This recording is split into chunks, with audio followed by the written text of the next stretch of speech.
So welcome back to the second Hydroflex webinar. We have just finished with the first part where we had all of us have presented our presentations and we had a brief discussion. Now I would like to begin to move on with the final part where we have decided to invite hydropower experts to have a discussion and hear their comments on the topic that we're dealing with at the in the webinar. So our first guest is Anders Sport from Sweco. Anders, can you hear us? Yes, I can hear you. Thank you, Anders. What can you introduce yourself to the audience, and can we hear your introductory comments on the topic, on the flexible turbines topic? What do you think? Yes, of course, it's interesting and important to try new ideas and to have possibilities for students to develop and also improve the tools to find new ways and new challenges, especially to go. And it's interesting to use a Francis turbine for lower loads and could be very important in many applications where the Francis turbines are used to for frequency regulation on a grid. Yes. So it's important. I studied at Chalmers, was finished 1985, and then I started to work at what's now Sweco. So I have been there 35 years working with small and large turbines, new and old, and in Sweden and abroad.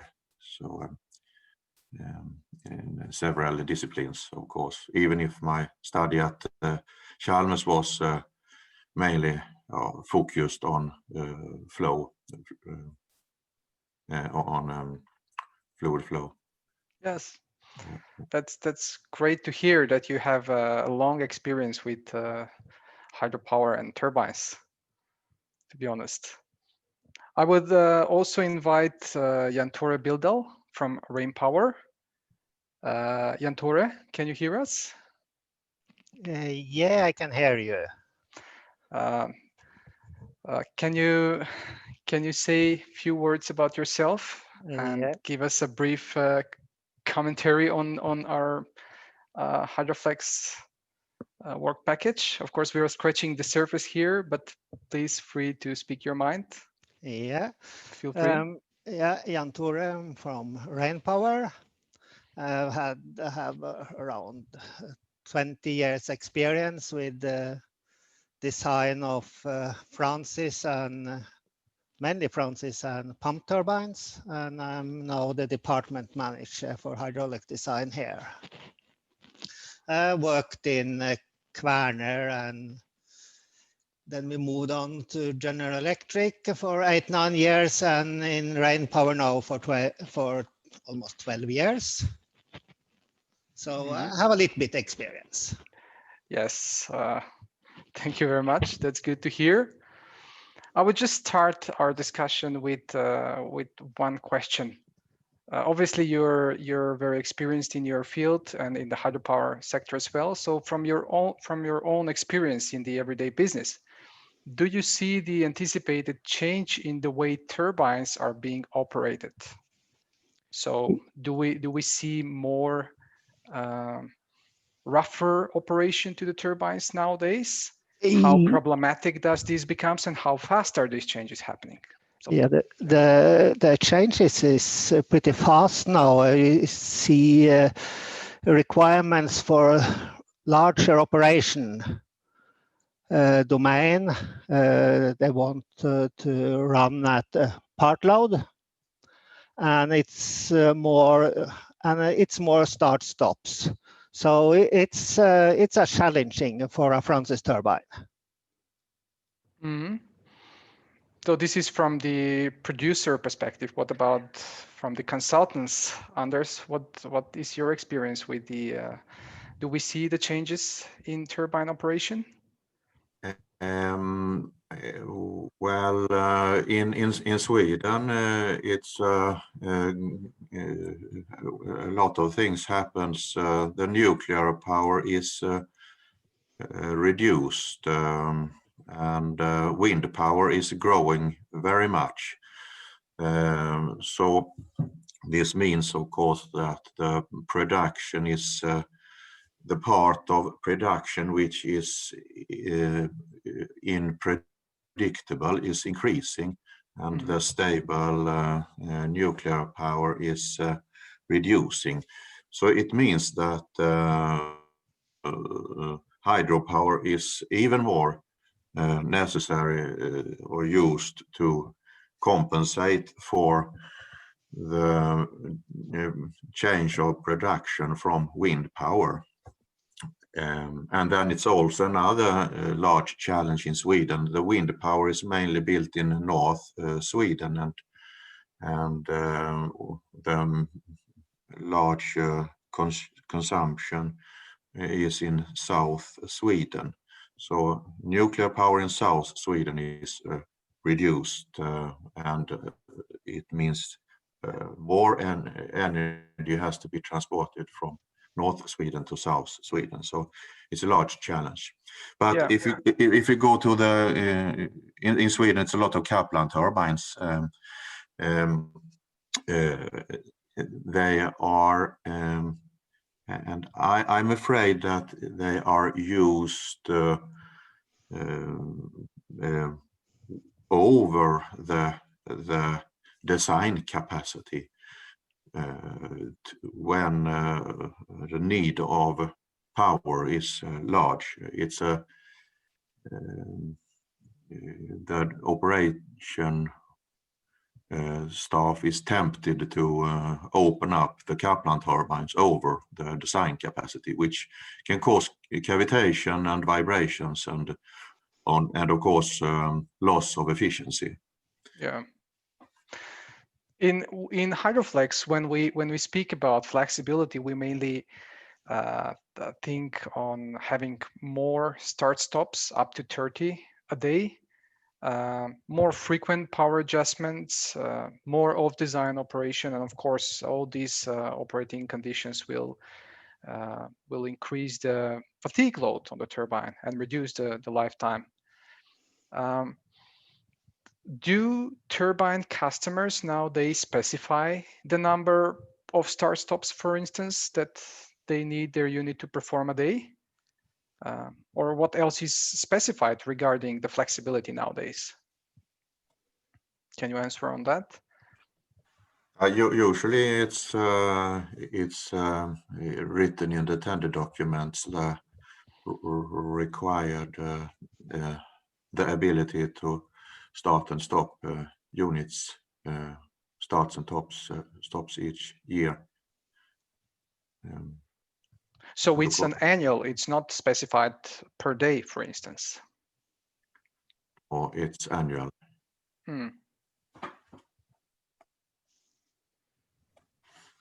Okay, Jan Tore, do you get such requests for new turbines? Yeah, we see it in the specification all the times. Requirement of start stops and the requirement for a large operation domain, and that is a challenge for us. Yes, especially when it comes to pressure pulsation, which we are discussing here, and stability of the turbine. How flexible are the existing turbines right now? I mean, I know most turbines are rather different, but are they similar in their flexibility? Are there turbines that are a bit more flexible than the others in the sense of the flexibility that we have just defined? It's When we doing this design, our tools today are it's very difficult to predict if it will go rough at part load or not. Usually it's run pretty well, but then we have or cases where we have problem with stability, and it's very difficult to predict with today's tools. All right, Anders, what is your comment? In Kaplan turbines, they have advantage of adjustable runner blades, of course, which enable a Kaplan turbine typical to be operated between 25 and 100%. And this, as long as the governor is reasonably adjusted, I think it's Kaplan turbines are rather robust, especially the Kaplan turbines with which are greased by lubricated by grease or oil. The last 20 years, a lot of runners has been replaced with self-lubricated bearings, which are a new design, and always when you try new design, you meet problems, and you have to develop all the time. But I think that what's very important is that the governors are not too ambitious and make a lot of unnecessary adjustments, which could cause wear without really contributing to the frequency regulation. So this could eat the bearings if the governors are regulated or has parameters as if they should govern military airplane in over supersonic. I guess what kind of governors are we talking about? Are these mechanical old ones or the electronic governors? Electronic. All the last 20 years, the governance has been electronic. Yeah. So it's a matter of fine-tuning them and changing the constants and their response. Yes, I suppose. Regarding the flexibility or the flexible operation of core, it doesn't come without the costs.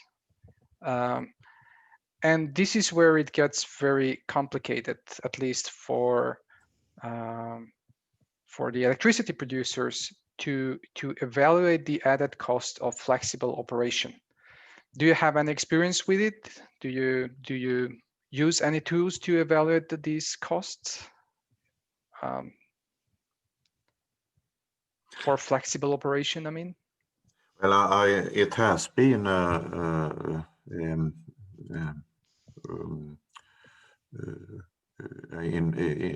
some research on the power companies to find a figure of this, and especially start and stop. But I think it's very hard to get a number of that. The units and the turbines are individual, Yes.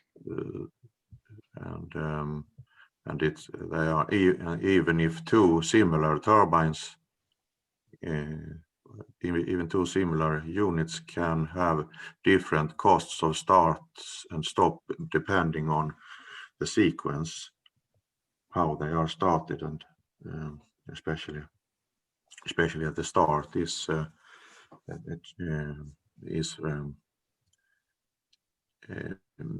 important. The stop is less dangerous. Yeah. A quick question for Jan Tore. Obviously, there will be a difference for a turbine that has been designed to operate more flexibly in contrast to a turbine that is designed to operate for one operating point.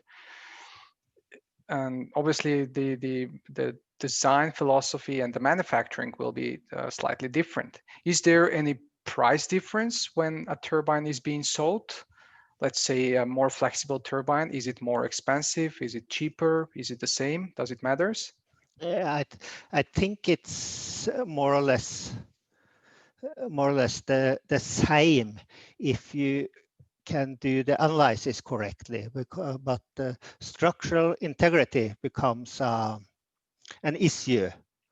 And with today's tools, we have problem to calculate the part load accurately, the pressure distribution, and then it also the stress analysis become unsure.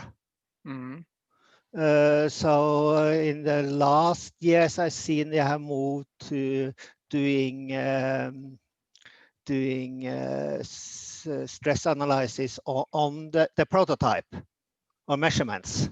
Yes. To Okay. get, and that's I think it's important.